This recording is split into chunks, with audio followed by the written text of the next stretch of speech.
how to thrive in medical school as a married student.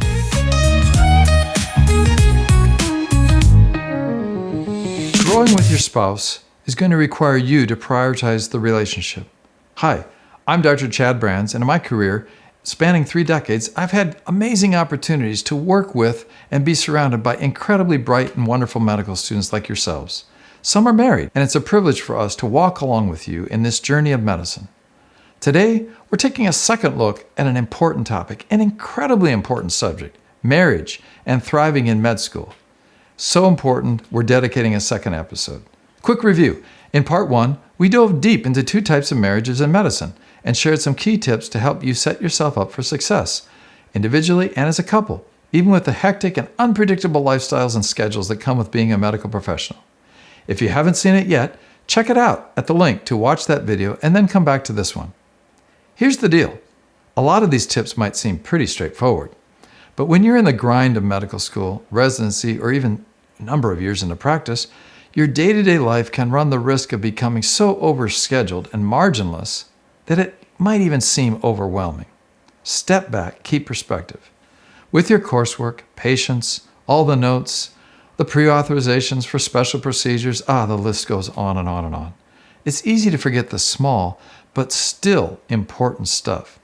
That's why it's so vital to work together with your spouse to maintain a healthy, sustainable rhythm in the race and pace of life. A good pace is needed, a steady pace. Remember, you can't give your best to your patients if you're not taking care of yourself and your family. So in this session, I'm going to provide 5 more tips for thriving in medical school while married. And hopefully you can take these tips into the years beyond of residency training and into your practicing career. Here we go. Tip number 1. Share at least one meal together each and every day. Even though your free time is limited as a med student, you still need to eat. So take some of that time to take a break from the books, recharge your batteries, get some caloric nutrition, help keep your mitochondria happy generating ATP, and connect with your spouse. It's that simple. A great way to stay grounded when being inundated in all that's coming at you from the medical world.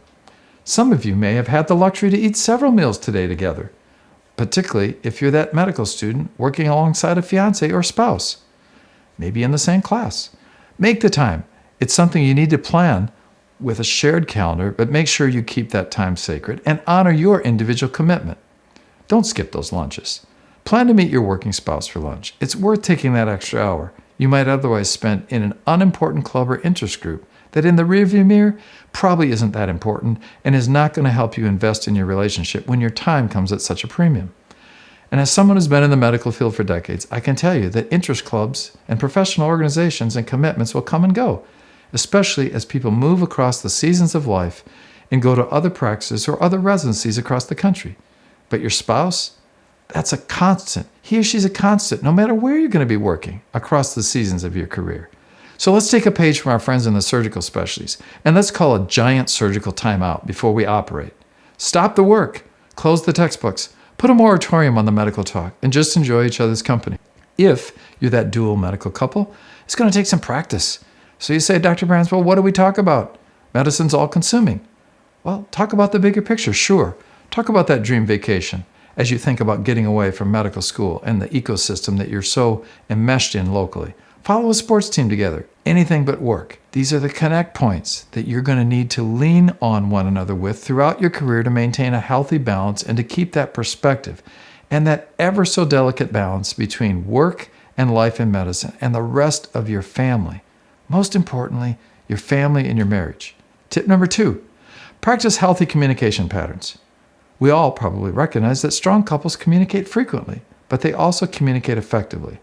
As physicians and physicians in training, we quickly realize how crucial clear communication is, particularly as we actively listen and engage with patients in our healthcare delivery systems. For many of us, it becomes second nature, especially in the unique dynamic where we share our patients' information with colleagues and bring the best of care to their lives. But communication with family members and spouses can feel different, right? You might not be the captain in command in the surgical suite. They see us in our downtimes, and you've let your guard down, right? Sometimes, though, medical students come home and can't seem to even shut it off. They struggle to find ways to really just deal with the stress and to let it all go once they walk through the door at home, at the condo or the apartment. In this phase of med school, it's important to keep a step ahead of that and to recognize that these might be the times when conflict will sneak in. Inevitably, right, when it happens, you just need to be prepared to navigate it constructively. Know it's going to happen and be prepared for it. Take a pause, take a walk. If you feel the conversation's getting heated and it's not a good time for that high-stakes conversation, step back, take 30 minutes. Calm, cool, collected heads will prevail. Return to that discussion when you can approach it with a clear and level head and you're less emotional, and when you're less tired and rested. A lot of great couples will say fighting fair is the adage, married 50, 60, 70 years. Many couples have benefited from that wise set of advice, and if there are disagreements, strong couples address those issues together, honestly and respectfully. Your marriage can be that place where you both learn to forgive, encourage, and support one another in all of your pursuits, but it's going to take work in that growth mindset together. Just as you're learning to be a great physician who communicates well, you've got to take the time to learn how to do this at home and to not neglect communication on the home front. Finally, if you're struggling, as we all have in family settings with communication, then don't be afraid to get some assistance and wise counseling from a pastor or a therapist or social worker, someone who can help you build back those communication skills and sets into your life in a safe, supportive place. Tip number 3, encourage one another. Too often, when working professionals get busy and busier, communication wanes. Then, sooner or later, one or both members of a couple may start to become discouraged with the trajectory of the relationship. Maybe it was just lack of time. But make and take encouragement the default mechanism in your marriage. Make it your mission to outdo the other in genuine, specific concern and expressions of care and encouragement. Put that post-it note in the lunchbox you made. Share a playlist you can add, sentimental songs. Look at those photos from a previous trip. Plan the next trip. Celebrate your great A+ score in anatomy by going out for a slice of pie or coffee. To repeat, communication is key to maintaining and building vitally strong marriage and family relationships, inside and outside medicine. If your communication is declining in frequency or quality, then get that professional help that you need. Take those steps, and you'll grow together and develop as better family communicators.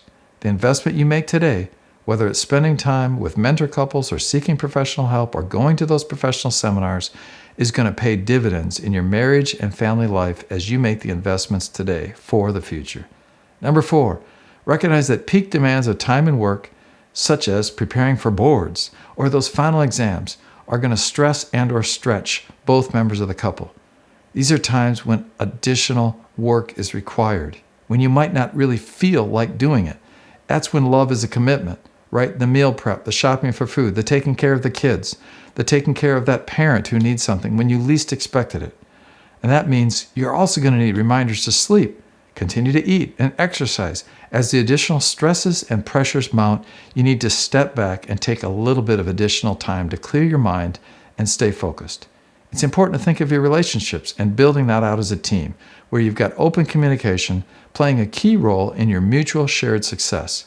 Make it a habit to check in regularly. Short, weekly checkpoints. Set it up at a certain time of the day or evening in the week when you can be there to meet one another and to really have that shared time together. It can be as short as 10 to 15 minutes. Put it on the calendar. Make it sustainable. A rhythm in your life, and it's going to help you avoid burnout, not just professionally, but in your marriage and family. Finally, number 5, live optimistically together while planning your foreseeable, exciting future together. Med school is only a season. It's soon going to pass. As you keep your eye on the goal of graduation, you're going to get there.